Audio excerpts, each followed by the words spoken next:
अभी तक आप सभी ने ओपन इंटरेस्ट का कंसेप्ट को समझा एंड यह जाना कि ओपन इंटरेस्ट के मायने क्या है एंड उसके साथ प्राइस को अगर आप कंपेयर करें तो आपको व्यू पता चलता है।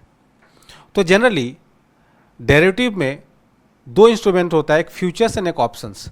तो अभी तक आपने जो जाना समझा वो फ्यूचर्स के रिस्पेक्ट में था कि यार फ्यूचर्स में कितने ओपन इंटरेस्ट है, मतलब कितना कॉन्ट्रैक्ट ओपन है, एंड साथ ही साथ उसको प्राइस के साथ आप एनालाइज कर रहे हैं कि प्राइस में क्या एक्टिविटी हो रही है एंड अकॉर्डिंगली आप उससे एक व्यू निकाल रहे हैं। अगर आपको ये देखना है कि स्टॉक फ्यूचर्स है चाहे इंडेक्स का फ्यूचर्स है उसमें कितने ओपन इंटरेस्ट बिल्डअप है, आप एनएससी के वेबसाइट पे जाके देख सकते हैं। तो चलिए देखते हैं। तो आप एनएससी के वेबसाइट पे जाइए एंड वहाँ पे आप मार्केट डेटा में जाके डेरिवेटिव मार्केट में जाइए।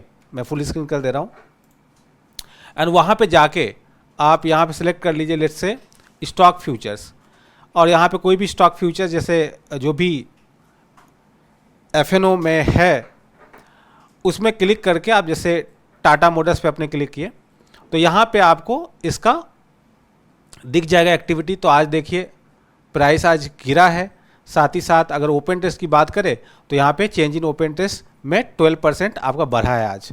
तो प्राइस गिरा है, ओपन इंटरेस्ट बढ़ा है। तो ये एक दिन का देखने से कोई मतलब नहीं होता है, आपको देखना होता है कि भाई पिछले दिनों में भी क्या एक्टिविटी हुआ था उसको देखें। तो आप यहाँ पे चले जाएंगे ऑल हिस्टोरिकल डेटा पे एंड यहाँ पे लेट से 1 मंथ 3 मंथ जो भी आपको देखना है आप दे सकते हैं एंड अकॉर्डिंगली यहाँ पे आप देख पाएंगे कि आपको यहाँ पे चेंज इन वाई और ओपन इंटरेस्ट आपको दिख जाएगा। सो आप इस तरीके से एवरी डे का एक पैटर्न भी आइडेंटिफाई कर सकते हैं कि प्राइस के साथ क्या हो रहा है। तो आप यहाँ पे देखेंगे तो आपको दिख जाएगा कि यार यहाँ पे ओपन इंटरेस्ट हमें दिख रहा है and change in open interest भी दिख रहा है। तो ये ओपन इंटरेस्ट हो गया, ये चेंज इन ओपन इंटरेस्ट हो गया, यहाँ पे दिख रहा है। तो साथ ही साथ इसको प्राइस से आप कंपेयर करेंगे कि भाई प्राइस में क्या एक्टिविटी हुआ है। तो अगर आप देखें प्राइस में तो प्राइस कंटिन्यूस अपसाइड की तरफ जाता हुआ दिखा है। ये देख रहे हैं, कंटिन्यूस अपसाइड की तरफ जाता हुआ दिखा है, अपसाइड की तरफ जाता हुआ दिखा है। और साथ ही साथ यहाँ पे अगर आप देखें तो कंटिन्यूस ओपन इंटरेस्ट में गिरावट देखने को मिली थी, गिरावट देखने को मिली थी और प्राइस अपसाइड जा रहा था। ठीक है, तो चेंज इन वाई क्या है, गिर रहा है बट प्राइस अपसाइड की तरफ जा रहा है। तो यहाँ पे अगर आपको दिखे तो इससे कोई व्यू अपने को नहीं पता चलता है, कोई व्यू अपने को नहीं पता चलता है। मैंने क्या बताया कि अगर प्राइस बढ़ रहा है और वाई भी बढ़ रहा है तब कोई व्यू बनता है। तो यहाँ पे जनरली लोगों ने जो शॉर्ट है उसको कवर किया है, शॉर्ट कवरिंग हुआ है जिसकी वजह से ये हुआ है। तो ये मैं जब देख रहा हूँ ना तो ये लास्ट का कुछ दिनों का अगर आप देखें तो मैं डेटा देख रहा हूँ 5th 6th 7th 8th 9th मई का। ठीक है, तो अभी ये पिछले दिनों क्या हुआ था कि अभी इंडिया पाकिस्तान का पूरा कन्फ्लिक्ट चल रहा था जिसकी वजह से मार्केट गिरा नहीं था, मार्केट गिरा नहीं था। बट कुछ लोगों ने हो सकता है कि इस वॉर के पर्सपेक्टिव में मार्केट गिर सकती है, शेयर गिर सकता है, जिसके कारण फ्यूचर को शॉर्ट करके रखा होगा। और जैसे ही युद्ध विराम की घोषणा होती है, ठीक है, तो उसके बाद अचानक से निफ्टी एक दिन में ही काफ़ी रिकवरी कर जाती है। ठीक है, 900+ पॉइंट की रिकवरी निफ्टी में हो जाती है, जिसकी वजह से प्राइसेस भी अपसाइड की तरफ जाना शुरू कर देती है। सो इस कारण से जो शॉर्ट किए उसको कवर लोगों ने किया होगा, दैट्स वाई प्राइसेस ऊपर की तरफ आया है। तो इससे कोई व्यू नहीं पता चलता है बट आप इससे एक पैटर्न आइडेंटिफाई कर पाते हैं कि यार क्या हो रहा है इसमें। अगर हम लोग कोई और शेयर को देखें तो इसमें इसको देखने से क्या पता चलता है कि आप सिर्फ एक दिन का मत देखिए कि आज चेंज इन वाई क्या हुआ है, आप देखिए कि पिछले दिनों चेंज इन वाई क्या हुआ है। तो इसी तरह से अगर हम लोग चले कोई दूसरे शेयर में, जैसे मान लीजिए कि हीरो मोटोकॉम का देखें और इसमें अगर आपने देखे तो आज के दिन ये थोड़ा सा गिरावट के साथ बंद हुआ है और इसमें जो ओपन इंटरेस्ट है वो भी हल्का सा कम हुआ है। ठीक है, कोई खास नहीं। बट इसमें अगर हम लोग पैटर्न ढूंढें कि भाई अपने देखते हैं कि लास्ट 1 मंथ में क्या रहा है, तो यहाँ पे भी आपको देखने को मिल रहा है कि चेंज इन वाई जो है वो माइनस में ही है। तो अभी आपको यही मोटा मोटी पैटर्न सब स्क्रिप्ट में देखने को मिलेगा, क्योंकि इंडिया पाकिस्तान के कन्फ्लिक्ट की वजह से ऐसा हुआ है। तो अधिकतर लोगों ने शॉर्ट पोजीशंस बना के रखा था कि अगर कुछ भी ऐसा बढ़ता है सो इन दैट केस गिरावट देखने को मिलेगा, तो फ्यूचर लोगों ने शॉर्ट करके रखा होगा एंड फिर ये ऊपर की तरफ जाने लग गया, उतनी गिरावट नहीं आया तो लोगों ने अपनी जो शॉर्ट है उसको कवर करने लगा और अधिकतर में आप देखेंगे कि प्राइस ऊपर की तरफ जा रहा है और ओपन इंटरेस्ट गिर रहा है, यही आपको देखने को मिलेगा। ठीक है, तो अगर आपको फ्यूचर्स में ओपन इंटरेस्ट देख के आपको व्यू बनाना है तो आप बना सकते हैं, बट अब आता है ऑप्शन सेगमेंट। अब ये ऑप्शन सेगमेंट अपने आप में काफ़ी कॉम्प्लिकेटेड है। फ्यूचर्स तो इक्विटी की तरह है, कुछ एडिशनल फीचर्स के साथ। जैसे इक्विटी में आप सेल करके नहीं कैरी फॉरवर्ड कर सकते, यहाँ आप सेल करके भी कैरी फॉरवर्ड कर सकते हैं। यहाँ लॉट साइज का कंसेप्ट आ जाता है, मार्जिन का बेनिफिट मिल जाता है और बाय सेल दोनों करके आप कैरी फॉरवर्ड कर सकते हैं। तो ये कुछ फीचर्स है, बट बिहेवियर तो इक्विटी की तरह है। अगर शेयर अपसाइड जाता है तो फ्यूचर भी अपसाइड जाएगा, शेयर अगर नीचे जा रहा है तो फ्यूचर्स भी नीचे जाएगा, बाकी तो और कुछ है नहीं। बट ऑप्शन सेगमेंट अलग तरीके से ही बिहेव करती है, वहाँ कॉल भी है, पुट भी है, वहाँ डिफरेंट स्ट्राइक प्राइस भी है जो कि फ्यूचर्स में नहीं है। ठीक है, तो वहाँ पे भी ओपन इंटरेस्ट होता है, बट वहाँ पे किसी एक स्क्रिप्ट में नहीं होता है, अक्रॉस स्ट्राइक प्राइसेस में होती है और उसमें कॉल भी है, पुट भी है, उसको हमें एनालाइज करना पड़ता है। तो इसको थोड़ा सा मैं जस्ट इसका अंडरस्टैंडिंग आप लोगों को दूंगा, क्योंकि इसमें अपने ओपन इंटरेस्ट को डिस्कस कर रहे हैं, ना कि अपने एफएनओ सेगमेंट को सीख रहे हैं। तो एफएनओ सेगमेंट इतना वास्ट है, इसमें इतना कुछ सीखने को है कि 100+ सेशंस हम लोग करवाते क्लास, तो उसमें कवर नहीं होता है।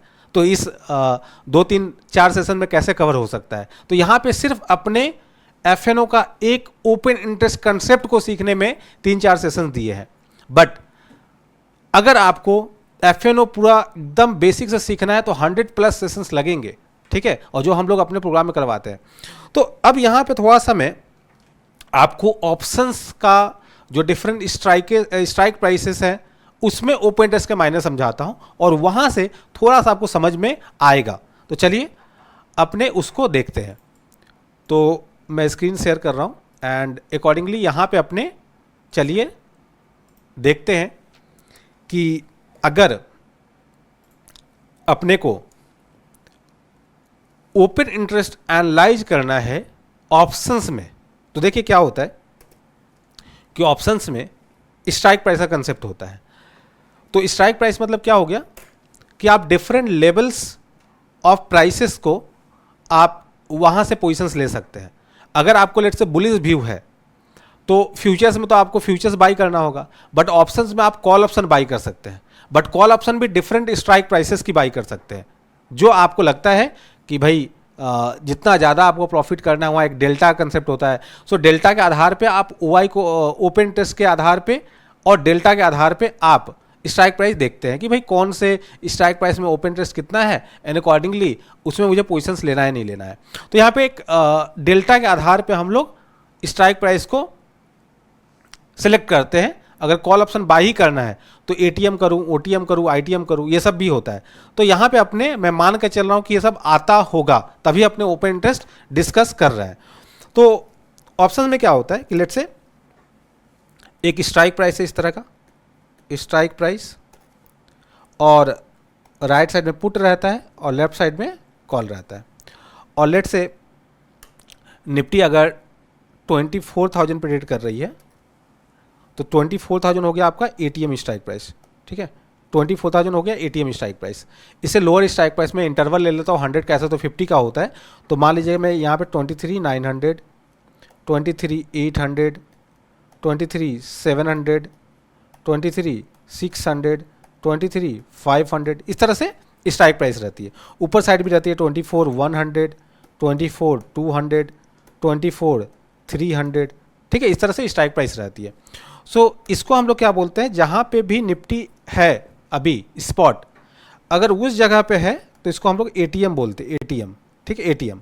अब यहाँ पे भी है कि स्पॉट और फ्यूचर्स में डिफरेंस होता है, तो हम लोग एटीएम फ्यूचर्स के आधार पे लेते हैं, फ्यूचर्स के आधार पे एटीएम स्ट्राइक प्राइस होता है। ठीक है, तो ये मैं बारीकियों में नहीं जा रहा हूँ क्योंकि ये ऑप्शंस का फुल फ्लेज अपना प्रोग्राम नहीं है, तो जनरली जो फ्यूचर्स जहाँ पे ट्रेड कर रही होती है करेंट मंथ का, उसका हम लोग एटीएम स्ट्राइक प्राइस मानते हैं, ठीक है, जो कि स्पॉट से थोड़ा सा हायर पे ट्रेड कर रही होती है। और इसका जो लोअर स्ट्राइक प्राइस होता है, इसमें कॉल जो होता है वो होता है आईटीएम, और जो पुट होता है वो होता है ओटीएम।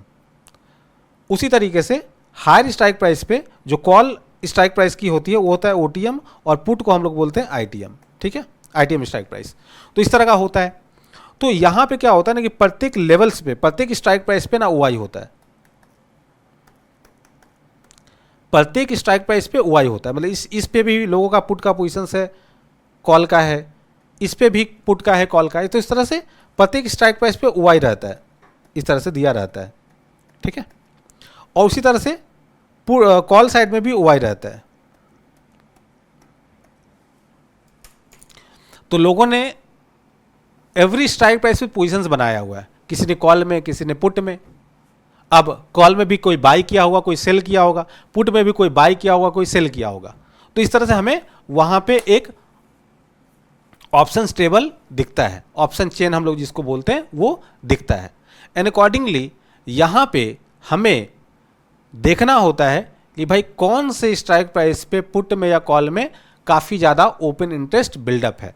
तो लेट से जनरली ओटीएम स्ट्राइक प्राइस में ओपन इंटरेस्ट ज़्यादा होता है, ओपन इंटरेस्ट ज़्यादा होता है ओटीएम स्ट्राइक प्राइस में। तो जैसे पुट का ओटीएम स्ट्राइक प्राइस क्या होगा, लोअर स्ट्राइक प्राइस जो होगा वो पुट साइड का ओटीएम है, और हाई स्ट्राइक प्राइस जो होगा वो कॉल साइड का ओटीएम है। तो पुट में जनरली लोअर स्ट्राइक प्राइस पे काफ़ी ज़्यादा ओपन इंटरेस्ट बिल्डअप रहता है। तो लेट्स से अभी 24,000 पे निफ्टी है और 23,500 का पुट पे काफ़ी ज़्यादा ओआई है, ठीक है। लेट्स से 5 लाख ओआई यहाँ पे है। और उसी तरह से कॉल में लेट्स से 24,300 पे 10 लाख ओआई है। तो अब यहां पे अपने ये देखते हैं कि भाई काफी ज्यादा जब ओआई है पुट में और कॉल में, तो ये एज हम लोग सपोर्ट एंड रेजिस्टेंस इसको मानते हैं कि पुट में अगर 5 लाख यहां पे 23,500 पे ओआई है, इसका मतलब है कि इस लेवल पे काफी लोगों ने पोजीशंस बनाए हैं, बाय भी किया होगा, सेल भी किया होगा। तो अगर कोई सेल कर रहा है पुट ऑप्शन, तो उसका रिस्क जो है 23,500 के नीचे जाने से स्टार्ट हो जाएगा। तो अगर उस स्ट्राइक प्राइस को सेल कर रहा है, इसका मतलब वो बहुत ही ज़्यादा एनालाइज करके सब कुछ देखते हुए वहाँ पे वो रिस्क ले रहा है। और पुट सेल करने में आपको पता है कि मार्जिन फ्यूचर जैसा लगता है, बाय करने में कमती पैसा लगता है, ओनली प्रीमियम देना होता है, बट सेल करने में फ्यूचर जैसा मार्जिन लगता है। तो किसी ने लिमिटेड प्रॉफिट के लिए जितना प्रीमियम उसने रिसीव किया है वही उसका मैक्सिमम अर्निंग होगा, उसके लिए वो मार्जिन भी ज़्यादा दे रहा है और रिस्क भी ज़्यादा ले रहा है। अगर नीचे गया तो लॉस बढ़ता चला जाएगा। तो इसका मतलब वह लेवल जो सिलेक्ट कर रहा है वो सोच समझ के किया होगा, तो उसको हम लोग एज ए सपोर्ट मानते हैं। तो लोअर स्ट्राइक प्राइस पे पुट साइड में अगर काफ़ी ज़्यादा ओपन इंटरेस्ट है तो हम लोग उसको मानते हैं कि भाई यह सपोर्ट के तौर पे काम करेगा। उसी तरह से कॉल साइड में अगर काफ़ी ज़्यादा हायर स्ट्राइक प्राइस पे ओपन इंटरेस्ट है, इसका मतलब वहाँ पे काफ़ी लोगों ने कॉल सेल भी किया होगा, काफ़ी लोगों ने कॉल बाय भी किया होगा। तो बायर का तो जस्ट प्रीमियम लगता है, बट सेलर का लिमिटेड प्रीमियम जो बायर से लिया है उतना ही उसका मैक्स प्रॉफिट है, बट उसके लिए वह मार्जिन भी देता है और साथ ही साथ अगर उसके ऊपर गया तो लॉस भी बढ़ेगा उसका, तो रिस्क भी ले रहा है। तो जनरली अगर उस लेवल पे काफ़ी ज़्यादा ओपन इंटरेस्ट बिल्डअप है, मतलब काफ़ी ज़्यादा लोगों ने सेलिंग वहाँ पे किया है और रिस्क लिया है, तो हम मान के चलते हैं कि वह जो स्ट्राइक प्राइस है उसके ऊपर नहीं जाना चाहिए, तो हम उसे एज ए रेजिस्टेंस मानते हैं। तो इस तरीके से ऑप्शन चेन में, ऑप्शन टेबल में जाके हम लोग देखते हैं कि लोअर स्ट्राइक प्राइस में पुट साइड कहाँ सबसे ज़्यादा ओपन इंटरेस्ट बिल्डअप है, हायर स्ट्राइक प्राइस में कॉल के तरफ कहाँ सबसे ज़्यादा ओपन इंटरेस्ट बिल्डअप है, एंड अकॉर्डिंगली उसको हम लोग एज ए सपोर्ट और रेजिस्टेंस लेके चलते हैं एक लेवल्स। बट यह चेंज भी होता है, जैसे ओपन इंटरेस्ट तो जैसे जैसे ट्रेड हो रहा है चेंज होता जाता है, तो उस तरीके से ये सपोर्ट और रेजिस्टेंस भी चेंज होता रहता है। तो अगर हमें देखना है कि अभी क्या प्रीमियम चल रहा है और किस स्ट्राइक प्राइस पे पुट में या कॉल में कहाँ पे ओपन इंटरेस्ट ज़्यादा है, तो आप एनएससी की वेबसाइट पे भी जाके देख सकते हैं, एंड आप चाहे तो ऑप्शन, स्टॉक मार्केट, ऐसे कई सारे प्लेटफॉर्म हैं जहाँ पे जाके आप देख सकते हैं कि ओपन इंटरेस्ट क्या दिख रहा है, क्या दिख रहा है। तो चलिए हम लोग भी चलते हैं, देखते हैं कि ओपन इंटरेस्ट कहाँ पे अपने को देखने को मिलेगा। तो देखिए सिंपल है, आप को क्या करना है, एनएससी की वेबसाइट पे जाना है और यहाँ पे देखिए ऑप्शन चेन, मार्केट डेटा में जाके डेरिवेटिव के अंदर ऑप्शन चेन देखने को मिलेगा। तो यहाँ जब क्लिक करेंगे तो आपको यहाँ पे देखिए ओपन इंटरेस्ट का टेबल यहाँ पे आपको दिख गया एंड अकॉर्डिंगली आप यहाँ पे देख पा रहे होंगे कि ये कॉल है, ये पुट है, ठीक है। और अभी निफ्टी 24,666 चल रहा है, अराउंड 88 पॉइंट प्लस में हो गए। तो अगर आप इसमें देखें तो आप क्या पाएंगे कि भाई डिफरेंट स्ट्राइक प्राइस है और हम लोग चलते हैं एटीएम के आसपास। तो 24 आप देखिए, यहाँ से अगर आप देखें तो ये जो पुट साइड में वाइट वाला पोर्शन है, ये वाइट वाला पोर्शन है, ये हो गया ओटीएम और इधर हो गया आईटीएम, जैसा कि मैंने बताया कॉल साइड में, ठीक है। तो लोअर स्ट्राइक प्राइस में क्या है, कॉल साइड में आईटीएम स्ट्राइक प्राइस होगा और पुट में ओटीएम होगा जो वाइट में दिख रहा है। और अगर हम लोग जाए हायर तरफ तो यहाँ पे आप देखेंगे तो ये वाला एरिया हो गया वाइट, मतलब ये ओटीएम है कॉल में और ये आईटीएम है। तो यहाँ से आपको ये आइडेंटिफाई करने को मिल जाता है। तो यहाँ पे अगर आप जाके देखें तो आपको ओपन टेस्ट दिखेगा। तो आप देख पा रहे हैं यहाँ दो आपको डेटा दिखेगा, एक तो ओपन टेस्ट का दिखेगा, एक चेंज इन ओपन टेस्ट का दिखेगा, ठीक है। और उसी तरह से राइट साइड में भी आपको पुट का चेंज इन वाई और वाई आपको देखने को मिलेगा। तो यहाँ से आप ओपन टेस्ट देख सकते हैं। अब यहाँ पे हम लोग अगर जाके देखें तो जनरली आप अगर गौर से देखें तो जस्ट ओपन टेस्ट का लेफ्ट साइड में देखिए कॉलम को ओपन टेस्ट का। तो जैसे ही आईटीएम में था तो आप देखेंगे कम था, 33,000, 21,000, 86,000, 58,593, ठीक है। और जैसे ये ओटीएम हुआ तो आप देखिए इसमें ये वाई कितना ज़्यादा हो गया, 1,45,000, 97,000, 1,97,000, 1,19,000, ये देख पा रहे हैं। इस तरह से 1,03,000 इस तरह से इसमें है। तो अगर आप इसमें गौर से आइडेंटिफाई करेंगे तो आपको दिख जाएगा कि भाई कोई एक स्ट्राइक प्राइस है जहाँ पे ना ओपन इंटरेस्ट बहुत ज़्यादा है। तो आप देखिए तो इधर जितने भी सारे स्ट्राइक प्राइस है उसमें सबसे ज़्यादा यहाँ पे है, 1,97,000 के अराउंड है, तो 1,98,000 के अराउंड है। ये कौन सा स्ट्राइक प्राइस है, 25,000 का। अभी कहाँ चल रहा है, 24,666। तो 25,000 पे काफ़ी ज़्यादा कॉल में ओपन इंटरेस्ट है। इसका मतलब क्या हो गया, इसका मतलब ये हुआ कि इस स्ट्राइक प्राइस का कॉल को काफ़ी ज़्यादा लोगों ने सेल किया है और बाय भी किया है। तो बायर्स का तो जस्ट प्रीमियम लगेगा कितना, बायर का तो जस्ट प्रीमियम लगेगा, ये जो प्रीमियम है यही लगेगा, ठीक है। ये जो प्रीमियम लगेगा यही लगेगा 10 रुपीज़। बट अगर कोई सेल कर रहा है, कोई अगर सेल कर रहा है तो उसको पूरा मार्जिन देना पड़ रहा है 1 लॉट का, ठीक है, पूरा मार्जिन देना पड़ रहा है। तो वो रिस्क भी ज़्यादा ले रहा है, उसको आने को क्या है सिर्फ 10 पॉइंट, बट जाने को उसको ज़्यादा जा सकता है।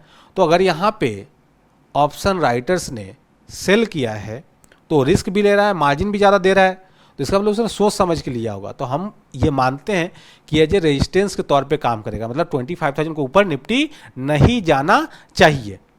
और ये एक्सपायरी कौन सा है, ये एक्सपायरी कौन सा है, तो ये एक्सपायरी है 15 मई। तो आज अपने खड़े 14 मई को, ठीक है, 14 मई को, और ये एक्सपायरी है 15 मई का। मतलब कल नहीं लगता है कि 25,000 के ऊपर जाएगा। तो भाई ये तो बात है ही, ये तो बात है ही, 24,666 चल रहा है, तो कल बहुत कम चांसेस है कि 25,000 के ऊपर जाएगा। तो एक रेजिस्टेंस के तौर पे काम कर रहा है। तो इससे हमें ये पता चलता है, आज चेंज इन वाई भी देखेंगे तो बढ़ा है, मतलब और आज और लोगों ने यहाँ पे पोजिशंस बनाए हैं। उसी तरह से अगर आप पुट साइड चले जाएंगे, उसी तरह से अगर आप पुट साइड चले जाएंगे तो देखिए इन द मनी में कमती वाई है, 14,000, 6,000, 24,000। जैसे ही आप ओटीएम में जाते हैं, आईटीएम में कमती है, जैसे ही ओटीएम में जाएंगे तो 1 लाख, 1,11,000, ठीक है। आप इस तरह से 67,000 इस तरह से देख पाएंगे। देखिए यहाँ पे 1,61,000 है, तो देखिए 24,000 में बहुत ज़्यादा है, 1,61,000 है। इसका मतलब 24,000 का पुट काफ़ी लोगों ने बाई किया, सेल किया है। तो 24,000 का जो पुट है वह 600 पॉइंट नीचे का है, तो उसके नीचे जाने की चांसेस कम है। तो एज ए सपोर्ट हम इसको मान के चलते हैं कल के लिए। अगर आपको देखना है कि नहीं कल के लिए नहीं, मुझे देखना है कि इस मंथ के एंड के लिए, ठीक है, मई मंथ के एंड के लिए, तो 29 मई की एक्सपायरी है, ये मंथली एक्सपायरी है। अगर इसमें आप जाके चेक करें तो आपको इसके हिसाब से दिखेगा कि ओपन इंटरेस्ट कहाँ पे सबसे ज़्यादा है, कहाँ नहीं है। तो अगर आप कॉल साइड में देखें तो मैंने जैसे बताया कि आपको ओटीएम में ही देखना है, तो आप देख पा रहे होंगे कि 25,000 पे 71,000 है, ठीक है, और यहीं पे सबसे ज़्यादा है। तो इसका मतलब 25,000 की स्ट्राइक प्राइस पे जो प्रीमियम है वो कितना है, 174, 172 है आस्क बिड। तो मान लीजिए कि 174 के आसपास है, तो यहाँ पे जो सेलिंग कर रहा है उसको सिर्फ 174 पॉइंट का ही प्रॉफिट है मैक्स, बट उसके लिए क्या रिस्क ले रहा है। हो सकता है कि मई एंड तक आते आते निफ्टी 25,000 के ऊपर चला जाए, तो उसको काफ़ी लॉस भी हो सकती है, बट उसने ये पोजीशंस बनाया है, इसका मतलब वो रिस्क भी ले रहा है, मार्जिन भी ज़्यादा दे रहा है ऑप्शन राइटर, तो जाहिर सी बात है वो बहुत कुछ एनालाइज करके इस स्ट्राइक प्राइस में पोजीशंस ले रहा है। तो हम मान के चल सकते हैं कि 25,000 के ऊपर नहीं जाना चाहिए, एंड अकॉर्डिंगली ये रेजिस्टेंस के तौर पे काम करेगा। समझ गए। उसी तरीके से अगर हम पुट के तरफ जाए तो पुट में अगर आप देखें तो जितने भी सारे स्ट्राइक प्राइस है ओटीएम में, उसमें सबसे ज़्यादा इस स्ट्राइक प्राइस पे है 24,500। तो यहाँ पे अगर आप देखेंगे तो ओआई बहुत ज़्यादा है और 24,600 के आसपास है ही। तो यहाँ पे अगर 24,500 में काफ़ी ज़्यादा ओपन इंटरेस्ट बिल्डअप है, वो भी मंथ एंड का, तो ये मान के चलिए कि इस स्ट्राइक प्राइस के नीचे जाने का लोगों को नहीं लगता है, एंड अकॉर्डिंगली यह एक सपोर्ट के तौर पे काम करेगा। बट अगर चेंज इन ओआई को देखें तो आज कमा है, लोग इससे निकले हैं, मतलब लोगों को थोड़ा बहुत डर है कि भाई जा भी सकता है, तो कुछ लोग निकल भी गए हैं। तो हमें चेंज इन ओआई को भी देखना होता है और साथ ही साथ टोटल ओआई को भी देखना पड़ता है। तो सपोर्ट वो है जहाँ पे ओआई भी सबसे ज़्यादा है और काश हुआ चेंज इन ओआई पॉजिटिव हो तो हम उसको ज़्यादा स्ट्रॉन्गर मानते हैं। तो इस तरीके से आप ओपन इंटरेस्ट को ट्रेडिशनली अभी तक ऐसे ही लोग एनालाइज करते हैं, सपोर्ट एंड रेजिस्टेंस निकालते हैं। अगर इसको और अच्छे से थोड़ा सा देखना है आपको कि थोड़ा सा ग्राफिकली देखें तो आपको ऑप्शा में जाना होता है। ऑप्शा में जाके आपको यहाँ पे ओपन इंटरेस्ट ऑप्शा एक प्लेटफॉर्म है, वहाँ पे जाके आप ओपन इंटरेस्ट में जाते हैं और यहाँ पे ओपन इंटरेस्ट क्लिक करते हैं तो ऐसा आ जाता है। अब यहाँ पे क्या है, आपको ये जैसे निफ्टी की है और 29 मई की है, तो यहाँ पे जाके थोड़ा सा आप ग्राफिकली देख पाते हैं कि यार किस स्ट्राइक प्राइस पे ओपन इंटरेस्ट ज़्यादा है, किस पे नहीं है, ठीक है। सो इसमें क्या है, जो ग्रीन आपको बार दिख रहा है वो कॉल का है और जो रेड दिख रहा है पुट का है और नीचे स्ट्राइक प्राइस दी हुई है। तो अगर आप इसमें जाएंगे तो देखिए अपने आइडेंटिफाई अगर करें तो आपको रेड दिखेगा इस स्ट्राइक प्राइस पे सबसे ज़्यादा है और ग्रीन दिखेगा इस पे सबसे ज़्यादा है, ये दो स्ट्राइक प्राइस पे। तो इसका मतलब क्या है, यहाँ पे पुट सबसे ज़्यादा राइटिंग है, यहाँ कॉल सबसे ज़्यादा राइटिंग है, मतलब कॉल की पोजीशंस या पुट की पोजीशंस यहाँ पे ज़्यादा है। तो अगर हम लोग स्ट्राइक को आइडेंटिफाई करें तो आप देखेंगे ये कौन सा स्ट्राइक प्राइस है, 24,000 का, और ये है 25,000 का। तो 25,000 पे कॉल काफ़ी ज़्यादा लोगों ने पोजीशंस बना रखी है और 24,000 के पुट पे ज़्यादा लोगों ने पोजीशंस बना रखी है, और दोनों ही ओटीएम स्ट्राइक प्राइस है, क्योंकि 24,000 अभी जहाँ पे निफ्टी है उससे लोअर स्ट्राइक प्राइस और पुट का हम देख रहे हैं तो ओटीएम स्ट्राइक प्राइस हुआ। और उसी तरह से अगर हम लोग हाई स्ट्राइक प्राइस पे देख रहे हैं 25,000, वो कॉल है तो ओटीएम स्ट्राइक प्राइस हुआ, एंड अकॉर्डिंगली वहाँ पे ज़्यादा पोजीशंस बने हैं। तो ये लोअर जो है जहाँ पे सबसे ज़्यादा पुट राइटिंग हो रखा है इसको हम लोग सपोर्ट मानते हैं, और जो सबसे ज़्यादा कॉल राइटिंग हो रखा है उसको हम लोग रेजिस्टेंस के तौर पर मानते हैं, ठीक है। तो ये बात हो गया टोटल ओआई का। नीचे आपको चेंज इन ओआई दिया है, मतलब आज की एक्टिविटी, आज क्या हुआ है। तो आज अगर आप देखें तो इन सभी स्ट्राइक प्राइस पे कॉल काफ़ी ज़्यादा एक्टिव हुआ है। तो अगेन ये तो काफ़ी ज़्यादा ओटीएम स्ट्राइक प्राइस है। अगर यहाँ पे जाके किसी ने पोजीशन बनाया भी है 26,200, तो काफ़ी ऊपर का स्ट्राइक प्राइस है।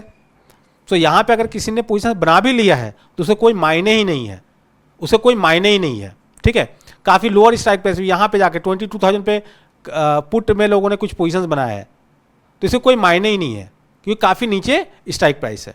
हाँ, अगर आप देखें तो ये जो एक स्ट्राइक प्राइस यहाँ पे टसल चल रहा है, यहाँ पे कॉल भी लोग ऐड किए हैं, पुट भी ऐड किए हैं, बट ओवरऑल टोटल इसमें कम है। अगर आप इसको देखें तो यहाँ पे कॉल में भी राइटिंग लोगों ने किया है, पुट में भी पोजीशंस लोगों ने बनाया है 24,700 पे, लेकिन ओवरऑल टोटल ओआई अगर देखें इन लोगों का तो काफ़ी कम है। सो इसीलिए इस पर उतना हम लोग विश्वास नहीं कर सकते। उसके अलावा आप देखें तो सेकेंड हाईएस्ट जो बार है वो यहाँ पे है कॉल एंड पुट का 24,500।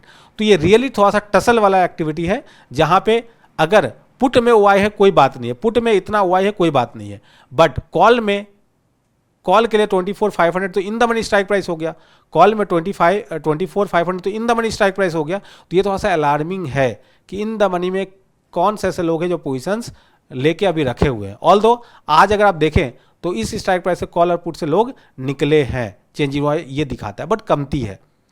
तो यहां से आप देख पाते हैं कि कौन सा सपोर्ट है एंड कौन सा रेजिस्टेंस लेवल है, एंड उसके आधार पे आप सपोर्ट एंड रेजिस्टेंस आइडेंटिफाई करके ट्रेड को आप लेते हैं।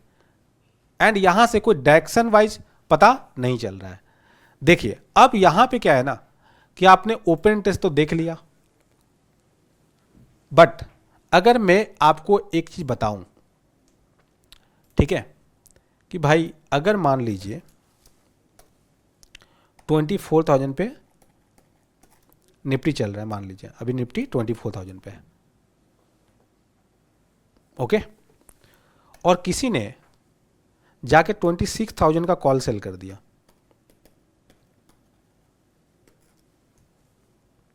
ठीक है, प्रीमियम चल रहा था लेट्स से 20, सेल कर दिया, तो 24,000 से 26,000 तो 2,000 पॉइंट दूर है, और ये तो ओटीएम स्ट्राइक प्राइस है। अगर इसका किसी ने 20 का कॉल सेल भी कर दिया तो क्या फर्क पड़ जा रहा है? वो बहुत सेफ प्ले किया, इस बंदे ने बहुत सेफ प्ले किया है, रिस्क लिया है नहीं उस तरह से। ऑल दो इसको 20 का ही गेन होगा, उसके लिए उसने मार्जिन फ्यूचर्स के तौर पे, फ्यूचर्स में जितना लगता है उतना दे दिया है, और किसी ने बाय भी किया होगा। तो बायर का तो छोड़ दीजिए, उसका तो कोई व्यू ऐसे भी नहीं होता है, ठीक है। बायर ने 20 का कॉल ऑप्शन बाय कर लिया 26,000 का, उसको लग रहा है कि उसके ऊपर जाएगा तो बाय कर लेते हैं। तो एक लॉट बाय करने में 75 × 20 इतना ही लगा है, तो बाय कर लिया, ठीक है, 1500 में एक लॉट बाय हो गया। अब ज़्यादातर चांसेस है कि उसका पैसा जीरो ही होगा, बट किसी ने सेल किया है तो उसको आना तो सिर्फ 1500 है, बट अगर कभी ऐसा हुआ कि निफ्टी काफ़ी जोर से ऊपर की तरफ टाना और 26,000 को ऊपर निकल गया तो उसको लॉस तो बड़ा जोर का होगा, ऊपर से उसने मार्जिन भी जमा किया है, तो एक्चुअली वो रिस्क ले रहा है, वो रिस्क ले रहा है। बट 26,000 कॉल ऑप्शन सेल किया ना, सेफली प्ले किया है। उसके ऊपर रिस्क जब स्टार्ट होगा तो उसके लिए 2,000 पॉइंट निफ्टी को अपसाइड जाना पड़ेगा, तो इसने कमती रिस्क लिया है। सही मायनों में जिगरा तो तब होगा अगर किसी ने ना 24,000 का ही कॉल सेल कर देता, तो उसको प्रीमियम भले मिलता उसको 200 का मान लीजिए, बट आप समझिए 24,000 को ऊपर जैसे ही जाएगा उसका रिस्क स्टार्ट हो जाएगा। उसका ब्रेक इवन क्या होगा, 24,000 प्लस 200 जो उसने प्रीमियम लिया है, तो 24,200 उसका ब्रेक इवन हो गया। अब इसके ऊपर जैसे ही जाएगा उसको लॉस लगना स्टार्ट हो जाएगा। तो ये अगर रिस्क ले रहा है और यहाँ पे हम मान लेते हैं कि ओपन इंटरेस्ट सबसे ज़्यादा होता, तो इसका मतलब लोग पूरी तरह से बेरिश हो चुके हैं, लोग पूरी तरह से बेरिश हो चुके हैं कि एटीएम स्ट्राइक प्राइस के ही कॉल को सेल कर दे रहा है। इसका मतलब उसको लग ही नहीं रहा कि निफ्टी ऊपर जाएगा, उसको लग रहा है कि निफ्टी तो नीचे ही जाएगा। सो अकॉर्डिंगली वो यहाँ पे बहुत ही ज़्यादा रिस्क ले रहा है। अगर कमाल तो तब हो जाए, ठीक है ना, कमाल तो तब हो जाए कि कोई जाके 23,500 कॉल सेल कर दे, इसका मतलब वो इन द मनी आईटीएम का कॉल वो सेल कर दे रहा है, आईटीएम का कॉल सेल कर दे रहा है। ये तो और खतरनाक है, ये तो और खतरनाक है। इसका डेल्टा बहुत हाई होगा एंड ऊपर जाते ही लॉस जोर का देना स्टार्ट कर देगा, तो ये तो और ज़्यादा रिस्क ले रहा है। बट अगर वो कॉन्फिडेंट है और यहाँ पे ओआई बहुत ज़्यादा है, इसका मतलब लोगों को लग रहा है कि एकदम मार्केट क्रैश करने वाला है, ऊपर जाने का कोई चांस नहीं है। सर इन द मनी में कभी कभी ओआई ज़्यादा होता है, यस कभी कभी होता है ज़्यादा, तो ऐसा भी होता है। तो रियल मायने आप समझिए 26,000 में जो कॉल सेल किया है उसके क्या मायने हैं, कोई मायने नहीं है। किसी ने अगर एटीएम या स्लाइटली ओटीएम स्ट्राइक प्राइस का कॉल सेल कर दिया है तो वास्तव में वो रिस्क ले रहा है, एंड अकॉर्डिंगली हमको उसको अहमियत देना पड़ेगा, उसके व्यू को अहमियत देना पड़ेगा, क्योंकि वो रिस्क भी ले रहा है, पैसा भी ज़्यादा लगा रहा है, तो कोई तो बात होगा ना, कुछ तो एनालाइज किया होगा ना। तो अगर आपको ऐसा दिखे तो भाई आप समझ जाना कि यार अगर एटीएम के आसपास की कॉल राइटिंग हो रही है तो बेरिशनेस मार्केट में है। उसी तरीके से उल्टा भी हो सकता है कि 24,000 पे निफ्टी चल रही है और किसी ने लेट्स से 22,000 का पुट सेल किया है और प्रीमियम मिला है उसको 25 का, तो क्या होगा? 2000 पॉइंट नीचे का पुट सेल किया है, उसको लॉस देने के लिए 2000 पहले पॉइंट निफ्टी को नीचे गिरना पड़ेगा। तो ये बहुत सेफ प्ले किया है। ऑल द मार्जिन इसको पूरा देना पड़ा है फ्यूचर्स के तौर पे अगर किसी ने पुट सेल किया है, बट इसको काफ़ी कमती रिस्क है। बट किसी ने अगर जाके लेट्स से 24,000 का पुट सेल कर दिया तो ये इसका मतलब रिस्क ले रहा है, ये रिस्क ले रहा है क्योंकि नीचे जाते ही लॉस स्टार्ट। तो इसका मतलब इसको लगता है कि नीचे नहीं जाएगा। और यहां पे अगर ओपन इंटरेस्ट सबसे ज़्यादा हो पुट साइड में तो इसका मतलब बहुत लोगों को लग रहा है कि इसके नीचे नहीं जाएगा। तो इससे पता चलता है कि यार मार्केट में बुलिशनेस है, तभी तो इतना एग्रेसिवली लोग जाके पुट को सेल कर रहे हैं, वो भी एटीएम स्ट्राइक प्राइस का। अगर बात तब बन जाए कोई जाके 24,500 का पुट सेल कर दे इन द मनी का, पुट का तो ये इन द मनी हो जाएगा, उसको सेल कर दे, तब तो एकदम मान लीजिए कि कुछ तो ऐसा बात है, एकदम बुलिशनेस छाया हुआ मार्केट में, नीचे जाने की कोई भी चांसेस नहीं है, तभी तो जाके लोग इतने पुट सेल किए हैं। तो आप समझ रहा है कि डिफरेंट लेवल्स पे ओपन इंटरेस्ट रहता है, बट प्रत्येक लेवल के मायने अलग होते हैं। कोई अगर एटीएम के आसपास का इन द मनी कर रहा है तो इसका मतलब वो रिस्क ले रहा है, बट कोई अगर ओटीएम कर रहा है तो रिस्क नहीं ले रहा है। तो उसका ओपन इंटरेस्ट को एनालाइज करके हम करेंगे भी क्या? अगर एक काफ़ी ज़्यादा ओटीएम स्ट्राइक प्राइस पे काफ़ी ज़्यादा ओपन इंटरेस्ट बिल्डअप है तो क्या करें उसका हम? उसके आधार पर सपोर्ट रेजिस्टेंस निकालना कोई बुद्धिमानी वाला काम नहीं है, ठीक है? कोई बुद्धिमानी वाला काम नहीं। आज हम जाके 2000 पॉइंट ऊपर का कॉल सेल कर दे, हमको ही पता है 2000 पॉइंट ऊपर नहीं जाने वाला निफ्टी, और कॉल सेल कर दे, और वहाँ पे सभी लोग कॉल सेल कर दिया, ले हो गया ओपन इंटरेस्ट सबसे ज़्यादा। अब उसको हम बोले कि भाई ये रेजिस्टेंस है, काहे का रेजिस्टेंस है वो, ठीक है? वो क्यों रेजिस्टेंस है? 2000 पॉइंट हमको भी नहीं लगता है ऊपर जाएगा, किसी को नहीं लगता है, हम उसको रेजिस्टेंस मान के बैठे हैं, कोई मतलब नहीं है, ठीक है? तो हम लोग जो ओपन इंटरेस्ट को एनालाइज करते हैं ना ट्रेडिशनल तरीके से, वो एकदम ही कोई काम का नहीं है। अगर 2000 पॉइंट नीचे का कोई पुट सेल कर दिया है, अब उसको हम मान लिए कि सपोर्ट है, तो वो बहुत सेफ प्ले किया है ना, और सेफ प्ले ज़्यादा लोग करते हैं। तो किसी का ज़्यादा पैसा जाके ठीक है सेल कर दिया, बहुत ही ज़्यादा क्वांटिटी सभी लोग कर दिया, हो गया वहाँ पे वो वही ज़्यादा। बट एक्चुअली क्या ट्रेडर्स ने वहाँ पर रिस्क लिया? नहीं, वो सेफ प्ले किया है, उसको हम सपोर्ट मान के बैठे हुए हैं। तो एक्चुअल में सपोर्ट रेजिस्टेंस है ही नहीं, जो हम लोग अभी तक सीखते हैं ट्रेडिशनल तरीके से, और यही आजकल सभी जगह दिया रहता है।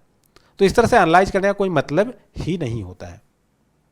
अब इसमें काफ़ी लोगों को ऐसा लग रहा हो कि सर हमको बहुत सारा चीज़ ना समझ में नहीं आ रहा है, एटीएम स्ट्राइक प्राइस क्या होता है, ओटीएम क्या होता है, बीच में आपने डेल्टा का भी कुछ यूज कर लिया था, वो क्या होता है, कैसे रिस्क आप बोल रहे हैं कि नहीं होता है, मतलब सब चीज़ घूम रहा है इधर उधर। तो देखिए ये कोई, जैसे मैंने बताया कि ऑप्शंस का फुल फ्लेज प्रोग्राम तो है नहीं, ठीक है? अगर आपको ऑप्शंस बहुत ही अच्छे से सीखना है, अच्छा काफ़ी लोग का ये रहता है कि सर मुझे ऑप्शन सीखना है, ऑप्शन ट्रेडिंग सीखना है, बट डर लगता है क्योंकि सेबी का वो डेटा है ना सर, 10 में से 9 लोग लॉस करते हैं, इसका मतलब 100 में से 90 लोग लॉस करते हैं, 10 लोग प्रॉफिट करते हैं। ये बहुत ही अच्छा डेटा है सही मायनों में, ये बहुत ही अच्छा डेटा है सही मायनों में। आपको पता है क्यों? क्योंकि अगर 100 में से 10 लोग प्रॉफिट कर रहे हैं ना, इट्स अ गुड नंबर। क्योंकि आपको ही पता है कि बाकी लोग जो ट्रेड करने आते हैं ना ऑप्शंस में, जनरली रिटेल पार्टिसिपेंट की बात कर रहा हूँ, वो कितना नॉलेज लेके आते हैं? वो जस्ट आते हैं, उनको लगता है कि पैसा डबल ट्रिपल हो जाता है ऑप्शन सेगमेंट में, वो आते हैं ओटीएम कॉल बाई कर लेते, ओटीएम का पुट बाई कर लेते, उनको लगता है कि अपसाइड जाएगा तो कॉल बाई कर लिया, डाउन साइड लग जाए तो पुट बाई कर लिया, और ऊपर से उसमें एवरेजिंग भी करते हैं। तो ये तो नॉलेज है लेवल। ग्रिक्स का जी भी नहीं पता कि ग्रिक्स क्या चिड़िया का नाम है, किस चिड़िया का नाम है, तो आप कैसे प्रॉफिट कर लेंगे? अगर ऑप्शन सेगमेंट में कोई आ रहा है और उनको ग्रिक्स का नॉलेज नहीं है, भैया आप दूर रह जाओ, आपका लोटिया डूबेगा ही डूबेगा। हम लोग जब सेशंस करवाते हैं ना, एफएनओ की जो प्रोग्राम्स होती है, उसमें ग्रिक्स पे 25+ सेशंस देते हैं, और हम लोग की सेशन रहती है 1-1 घंटे की। तो 25-30 आवर्स तो हम लोग सिर्फ ग्रिक्स पे देते हैं, एकदम प्रैक्टिकली सिखाते हैं डिफरेंट टूल सॉफ्टवेयर्स में जाके, एंड फिर जाके प्रैक्टिस करवाते हैं, एंड फिर जाके उनको नॉलेज मिलता है। लोग आजकल सिखाते हैं 1 डे 2 डेज 5 आवर्स में सिखा दिया ऑप्शंस, 1 डे का वर्कशॉप करवा दिया। क्या सीख लोगे 1 डे का वर्कशॉप और 5 आवर्स की सेशंस में?